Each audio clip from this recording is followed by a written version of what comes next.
warrant to search this property. Step aside. Okay, then show me the warrant. We don't have to show you anything. We're executing a lawful search. Actually, under the Fourth Amendment, you're required to present the warrant before entry. Lady, you're interfering with a police investigation. That's a crime. And conducting a warrantless search is a constitutional violation. That's a law.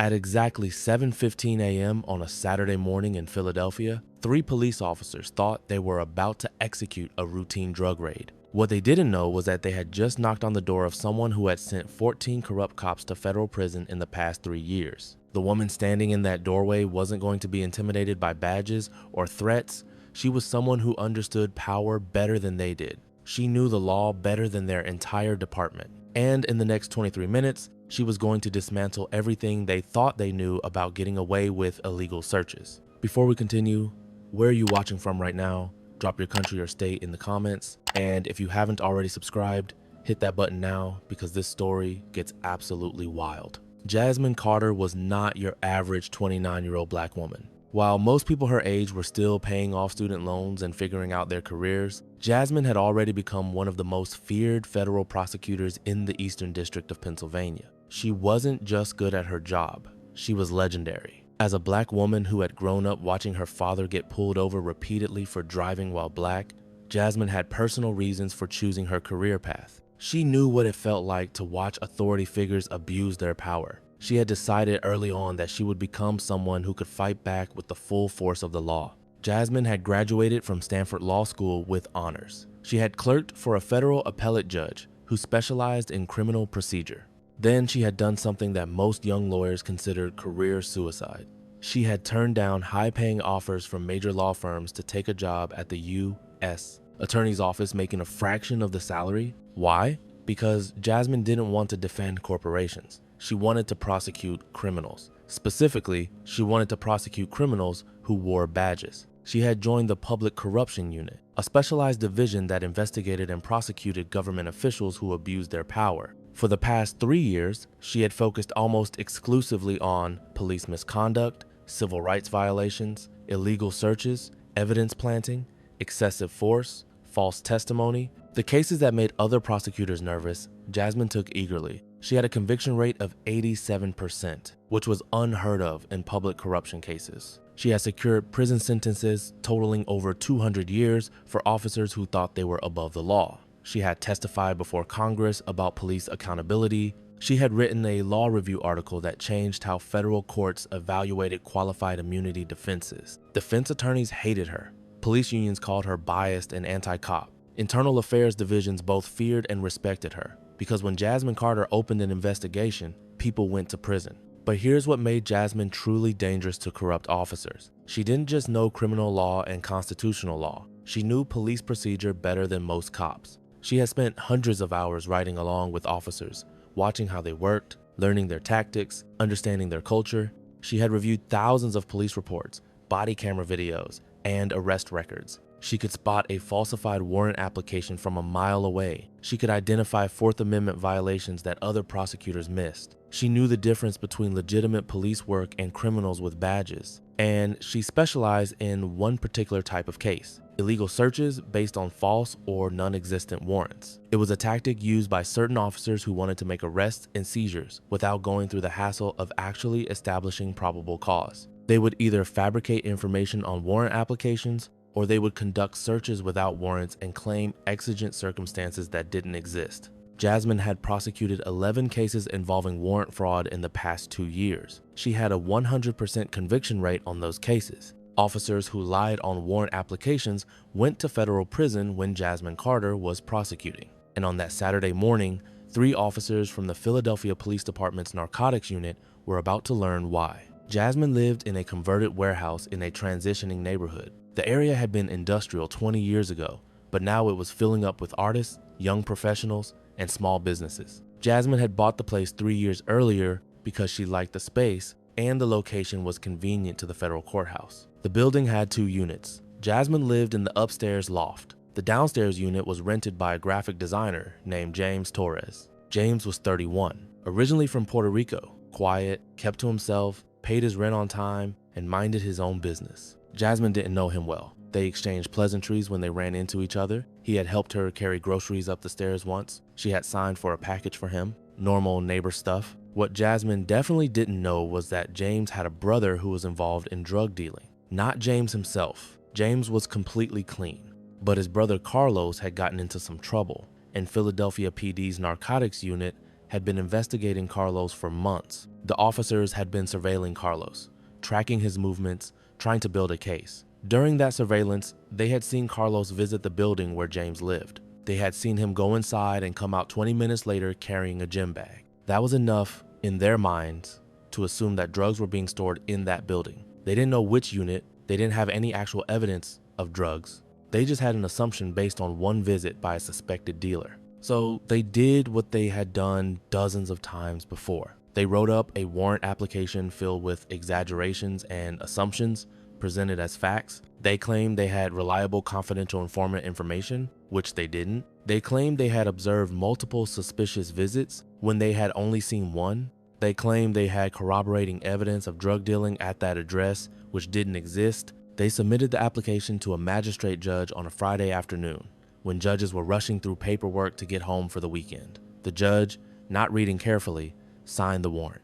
The warrant was for the entire building, both units, even though the officers only suspected activity in one unit and didn't even know which one. That Saturday morning, officers Derek Mullins, Chris Santos, and Rebecca Walsh showed up to execute the warrant. Derek was the lead officer, 42 years old, 15 years on the force. Chris and Rebecca were younger, less experienced, but they followed Derek's lead. Derek had been investigated twice before for questionable search tactics. Both times, internal affairs had cleared him, not because he was innocent, but because the cases were closed before anyone looked too closely. They knocked on the main door at 7:15 a.m. Jasmine was awake. She had been out for a run, had showered, and was making coffee when she heard the pounding. She went to the door in sweatpants and a t-shirt, hair still wet, her brown skin visible through the door's window.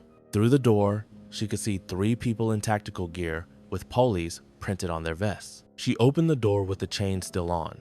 Derek Mullins saw a young black woman in casual clothes and made his first assumption of many he would regret that morning. That's when Derek said they had a warrant and told her to step aside. Jasmine's response was immediate and precise. She demanded to see the warrant. Not requested, demanded. Derek tried the authority play, telling her they didn't have to show her anything. It was a lie, and Jasmine knew it instantly. She cited the 4th Amendment, the requirement to present the warrant before entry. This wasn't law school theory. This was settled constitutional law. Any officer who had been through basic training should have known this. Derek escalated. He accused her of interfering, calling it a crime. He was trying to intimidate her into backing down through the threat of arrest. Jasmine didn't back down. She called out his violation as what it was, a constitutional violation that would result in a lawsuit. Then she dropped the question again, the one question Derek couldn't answer with anything other than the truth. That's when Derek made his fatal mistake. Instead of answering the question, he challenged her authority. Who the hell did she think she was? Jasmine told him exactly who she was, an assistant United States attorney who prosecuted corrupt police officers for a living. And she told him something that should have made all 3 officers immediately walk away and call their supervisor. She told them that if they entered without showing a valid warrant, she would have federal charges filed against them by Monday morning. Not a threat, a promise. Backed by the full weight of the United States Department of Justice. Quick question for you watching. Have you ever wondered what happens when police meet someone who actually has the power to prosecute them? Drop a comment below. Derek froze. He looked at Chris and Rebecca. You could see the calculation happening. Were they really going to walk away from a search because someone was questioning them? Derek pulled out a folded document from his pocket. He held it up for Jasmine to see through the crack in the door. Jasmine told him to slide it under the door so she could read it properly. Derek hesitated, then did. Jasmine picked up the document and read it carefully, every single line. The whole time, the 3 officers stood in the hallway, waiting. It took her about 2 minutes. 2 minutes where she was analyzing every word, every date, every piece of probable cause listed in the warrant application. When she looked up, her expression had changed. She wasn't just asserting her rights anymore. She was seeing evidence of a crime. Jasmine opened the door fully. She stepped into the hallway holding the warrant, and she started asking questions that made Derek's face go pale. She asked who the confidential informant was, who had allegedly provided information about drug activity at this address. Derek said he couldn't reveal that. Jasmine said that was fine. She would subpoena the CI's identity in federal court, and they both knew what would happen when no CI existed. She asked about the alleged multiple controlled buys that the warrant claimed had occurred at this location. When were they? What dates? What times? What amounts? Derek said that information was in the case file. Jasmine said she wanted the case number so she could review the file. Derek gave her a number. She asked which unit they were actually searching. Derek said both. Jasmine asked why both units when they had no specific information about either unit. Derek said the warrant covered the whole building. Jasmine pointed out that a warrant has to be specific about the place to be searched, and searching an entire building when you only have suspicion about one unidentified unit was a general warrant prohibited by the Fourth Amendment. Derek was sweating now, not from heat, from pressure. Jasmine asked one more question. She asked if the magistrate judge who signed this warrant was Judge Patricia Morrison. Derek looked at the warrant and confirmed that yes, it was Judge Morrison. Jasmine smiled, not a happy smile, a smile that meant someone was about to have a very bad day. She told the officers that she knew Judge Morrison personally. That Judge Morrison was extremely careful about warrant applications and would not have signed off on a warrant this sloppy unless someone had misrepresented the facts to her. She told them that she would be visiting Judge Morrison first thing Monday morning with this warrant and would be asking very specific questions about what they had represented to her. Then Jasmine asked a question that ended everything. She asked if this warrant had been obtained by Detective Derek Mullins. Derek confirmed he was Derek Mullins. Jasmine asked if he was the same Derek Mullins who had been investigated twice before by Internal Affairs for questionable search warrants. The silence was deafening. Jasmine told them they had two choices. They could walk away right now. She would file a complaint with their department and with the U.S. Attorney's Office, and there would be an investigation. Or they could try to execute this clearly defective warrant, and she would personally ensure that federal criminal charges were filed for deprivation of rights under color of law, which carried a maximum sentence of 10 years. She told them to choose carefully and choose quickly. Chris and Rebecca looked at Derek. Derek looked at the warrant in Jasmine's hands. Then he looked at the door behind her, knowing that whatever they might find inside wouldn't be worth federal prison. Derek made the smart choice for the first and possibly only time that morning. He told his team they were leaving. Jasmine said she would keep the original warrant as evidence. Derek tried to argue that they needed it. Jasmine reminded him that, as a federal prosecutor, she was seizing it as evidence of a potential federal crime. She suggested he have his sergeant contact her office if he had any questions about that. The three officers left. Jasmine closed the door, went back inside, and made a phone call to her supervisor at the U.S. Attorney's Office. Then she made another call to the FBI's Public Corruption Task Force. Then she made a third call to Internal Affairs at Philadelphia PD.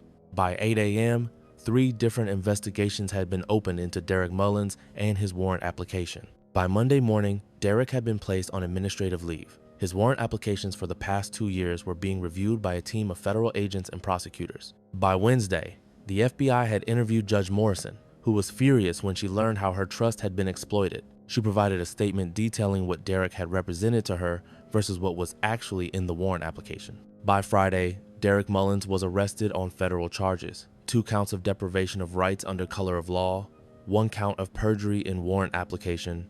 Each count carried a potential 10-year sentence. Chris Santos and Rebecca Walsh were not charged criminally, but they were both suspended pending investigation. They ultimately resigned before the investigation concluded. The investigation didn't stop with Derek. Federal agents started pulling all the warrant applications from the narcotics unit for the past 3 years. They found a pattern: exaggerated probable cause, fabricated confidential informant information, vague descriptions of criminal activity, general warrants that violated the particularity requirement. They found 27 warrants that had similar problems to the one Derek had tried to execute at Jasmine's building. 27 potentially illegal searches. 27 cases that might have involved constitutional violations. Do you think entire police units should be held accountable when they have patterns like this? Let me know in the comments. Jasmine was assigned as the lead prosecutor on the case. She recused herself from being a witness since she was involved in the incident, but she could still prosecute the broader pattern of misconduct that the investigation had uncovered. The case took 9 months to build. Jasmine's team interviewed dozens of people who had been subject to searches by Derek's unit. They reviewed hundreds of warrant applications. They identified 12 other officers who had been involved in the questionable warrants. The scope expanded beyond just Derek Mullins. The entire narcotics unit was under investigation. The unit's supervisor, Lieutenant Thomas Brennan, was found to have approved many of the problematic warrants without adequate review. he was charged as well. Derek went to trial. He claimed he had acted in good faith, that he had genuinely believed there was probable cause, that any errors were honest mistakes.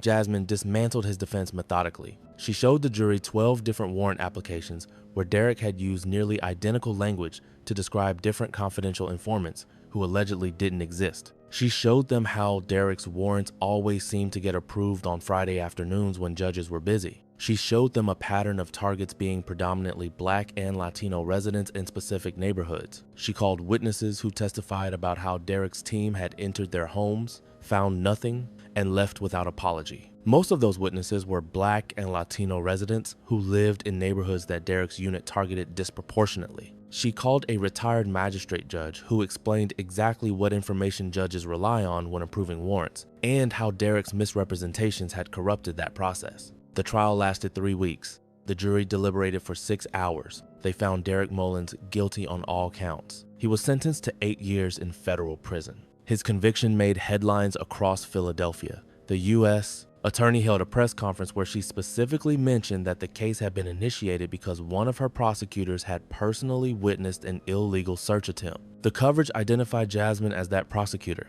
Within 24 hours, she received death threats from police supporters, many of them explicitly racist, targeting her as a Black woman who dared to prosecute white officers. She also received hundreds of emails from people thanking her for standing up to corruption, many from Black and brown families who had been victims of similar illegal searches. The investigation into the narcotics unit continued. 3 more officers were charged federally. 8 others were fired by the department. Lieutenant Brennan pleaded guilty to conspiracy to violate civil rights and received 5 years. The Philadelphia Police Department was forced to implement sweeping reforms. Every warrant application now required review by a legal advisor before submission. All officers had to complete a 40-hour course on Fourth Amendment requirements. Body cameras became mandatory for all search warrant executions. An outside auditor was hired to review warrant applications quarterly. The district attorney's office had to review all 27 cases where illegal warrants had been used. They dismissed charges in 19 cases. 5 people who had been convicted were released from prison when their convictions were overturned. The city faced a wave of civil rights lawsuits from people who had been illegally searched. The settlements totaled over $8 million. The insurance company that covered the police department threatened to drop coverage unless serious reforms were implemented. All of this happened because Jasmine Carter refused to step aside when 3 officers showed up at her door with a defective warrant. Let's talk about the bigger picture here. This story isn't just about one prosecutor stopping one illegal search. It's about what happens when someone with actual authority challenges police who are used to being unchallengeable. Most people don't know their rights when police show up with a warrant. They don't know that the warrant has to be shown before entry. They don't know what probable cause means. They don't know that they can read the warrant carefully and ask questions. They don't know what a defective warrant looks like. Police officers count on that ignorance. Not all officers, but enough that it's a systemic problem. Officers like Derek Mullins have been getting away with sloppy, questionable, and sometimes fraudulent warrants for years because nobody pushed back effectively. But Jasmine wasn't a typical citizen. She was a federal prosecutor who specialized in this exact type of misconduct. She knew what questions to ask. She knew what red flags to look for. She knew how to analyze a warrant application and spot the lies. More importantly, she had the institutional power to actually do something about it. When she said she would file federal charges, it wasn't an empty threat. It was a promise backed by the full weight of the Department of Justice. This case also highlights a serious problem in police culture. Derek Mullins had been investigated twice before. Both investigations had cleared him, not because he was innocent, but because the system protected him. Internal affairs investigations of police misconduct have conviction rates that are dramatically lower than prosecutions of civilian crimes. Why? Because police investigate police. Because departments are more interested in protecting their officers than in accountability. Because the culture prioritizes loyalty over integrity. It took a federal investigation, led by a prosecutor who wasn't part of that culture, to finally hold Derek accountable. And even then, it only happened because he made the mistake of targeting someone who could fight back. Here's a question for you. Should all police misconduct investigations be handled by outside agencies instead of internal affairs? Comment below. The body camera footage from Derek's team that morning would later become evidence in the case. It captured Derek's initial aggression. It captured his refusal to show the warrant. It captured the moment Jasmine identified herself as a federal prosecutor. It captured Derek's face when he realized he had just tried to execute a questionable warrant on someone who could destroy his career. That footage was shown to every officer in the Philadelphia Police Department as part of the mandatory training that followed the scandal. It was titled Constitutional Requirements for Search Warrants, a Case Study. The video was meant to teach two lessons. First, know the law and follow it. Second, every person you encounter might be someone who knows their rights better than you do, and if you're cutting corners, you will eventually get caught. Jasmine continued her work at the U.S. Attorney's Office. After the Mullins case, her caseload increased dramatically. People who had been victims of police misconduct now knew there was a prosecutor who would actually pursue these cases aggressively. She has since prosecuted 23 additional officers for various forms of corruption. Her conviction rate remains above 85%. She has expanded her focus to include excessive force cases and evidence planting. She still lives in the same warehouse loft. The downstairs unit is now rented by a teacher. Jasmine made sure her new neighbor knew exactly what had happened with the previous incident and assured her that nothing like that would ever happen again. James Torres, the original downstairs tenant, moved out shortly after the incident, not because of anything Jasmine did, but because he was terrified that his brother's problems would follow him. Jasmine helped him get out of his lease early and wrote a reference letter for his new apartment. Derek Mullins is currently serving his sentence at a federal correctional institution in Pennsylvania. He will be eligible for release in 2029. His law enforcement career is over, his pension was forfeited, his reputation is destroyed. Lieutenant Thomas Brennan is also in federal prison. The unit he supervised was disbanded. The officers who weren't charged were reassigned to different divisions. The three officers who showed up at Jasmine's door that morning made different choices about their careers. Derek chose to continue the corrupt practices that eventually sent him to prison. Chris Santos became a private investigator. Rebecca Walsh left law enforcement entirely and now works in social services. Let's address something that came up in the coverage of this case. Some people said Jasmine should have just let them execute the warrant and then filed a complaint afterward. They said confronting armed police officers was dangerous and could have ended badly. Here's the thing, Jasmine had every legal right to demand to see the warrant before allowing entry. That's not confrontational, that's constitutional law. The Fourth Amendment specifically requires particularity in warrants, and courts have consistently held that the warrant must be shown to the person whose property is being searched. As for the danger argument, Jasmine was very aware of the risk. As a black woman, she understood that confrontations with police carried additional danger. She had prosecuted cases where confrontations with police had turned violent, disproportionately against people who looked like her. She understood that asserting your rights while black can be life-threatening. But she also understood that if she, as a black federal prosecutor with institutional power and legal knowledge, didn't assert those rights, then ordinary black citizens had no hope of doing so. Someone with her advantages had a responsibility to push back, and she calculated correctly that once she identified herself as a federal prosecutor who specialized in police corruption, the officers would realize that any violence against her would bring consequences they couldn't escape. Not everyone has that privilege, and that's exactly the problem Jasmine is trying to fix through her work. So what are the lessons here? First, know your rights regarding search warrants. Police must show you the warrant before entry. You have the right to read it carefully. You have the right to check if it's properly signed and dated. You have the right to see if it specifies your address and what they're looking for. Don't interfere with the search, but document everything. Second, stay calm and don't provide information voluntarily.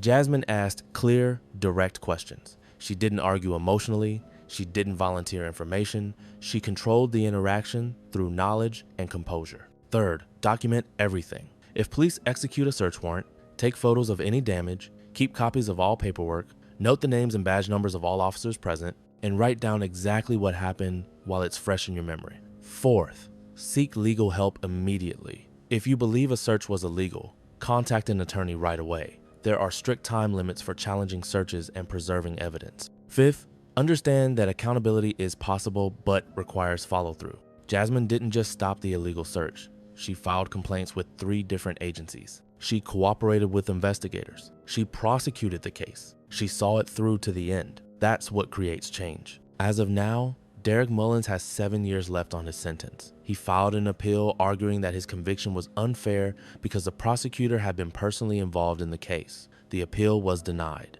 Jasmine Carter was promoted to senior trial attorney in the public corruption unit. She now supervises other prosecutors working on police misconduct cases. She has trained FBI agents on how to identify warrant fraud. She lectures at law schools about federal prosecution of civil rights violations. The Philadelphia Police Department still operates under the consent decree requiring outside review of warrant applications. Compliance has been mixed. Some officers embrace the reforms, others resist them. The audits have found continued problems, though not as severe as during the Derek Mullins era.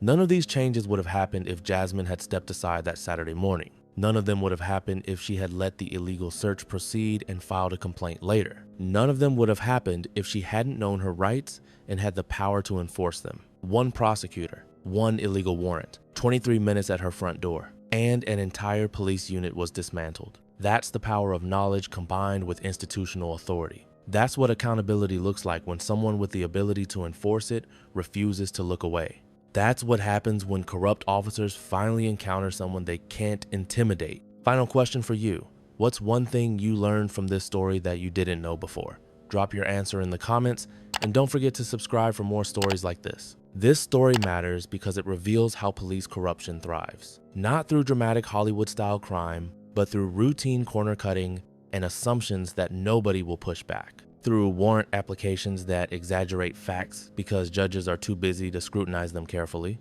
Through supervisors who approve questionable tactics because questioning officers is uncomfortable. Jasmine's story shows that these systems can be challenged, that corrupt officers can be prosecuted, that entire units can be held accountable when patterns of misconduct are exposed. That change is possible when someone with knowledge and authority refuses to accept business as usual. Not every illegal search gets stopped. Not every corrupt officer goes to prison. Not every victim has access to justice. But this one did, and that matters. The warrant application that Derek Mullins submitted that Friday afternoon is now used in law schools as an example of probable cause fraud. You can see where he claimed facts that didn't exist. You can see where he exaggerated suspicious activity. You can see exactly what warrant fraud looks like. And maybe, just maybe, the next time an officer thinks about cutting corners on a warrant application, they'll remember this case. They'll remember Derek Mullins serving 8 years in federal prison. They'll remember that the person whose door they knock on might be someone who knows the law better than they do.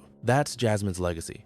Not just prosecuting one corrupt cop, but showing that the system can work when people with power use it properly. That accountability is real when someone enforces it. That rights matter when someone defends them. This is a story of how an assistant United States attorney turned an attempted illegal search into federal prison sentences for multiple officers and systemic reform for an entire police department. But more than that, it's a story about courage, knowledge, and the ongoing fight against corruption in law enforcement.